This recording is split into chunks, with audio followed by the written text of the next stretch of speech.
Welcome to Sweet Life Beat Life. We hope this video helps. In this video, I will explain how to open the bonnet in your Toyota Yaris. First, locate the bonnet release lever, typically found on the driver's side near the footwell.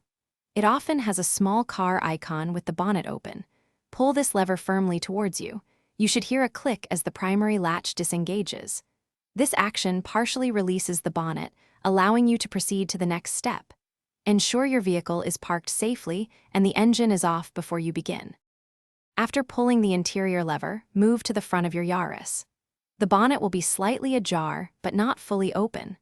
Look underneath the front edge of the bonnet, usually near the center, for a small secondary safety latch. This latch is designed to prevent accidental opening. You'll typically need to push it to one side or lift it up with your fingers. Once this secondary latch is released, you can fully lift the bonnet. With the secondary latch released, carefully lift the bonnet all the way open. It might feel a bit heavy, so use both hands if needed. Now, you'll need to secure it in the open position. Look for a metal support rod, usually located either on the underside of the bonnet itself or clipped into the engine bay.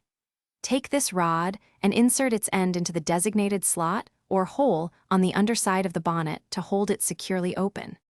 To close the bonnet, first carefully remove the support rod from its slot and secure it back in its clip. Then, gently lower the bonnet until it's about 1 foot or 12 inches above the engine bay. From this height, let the bonnet drop down. This allows its weight to engage the latch securely. Give it a gentle push in the center to ensure it's fully closed and latched. For easy meal prep, check out the leak-proof containers linked in the description, along with other great deals. Thanks for watching. Consider subscribing if we helped you.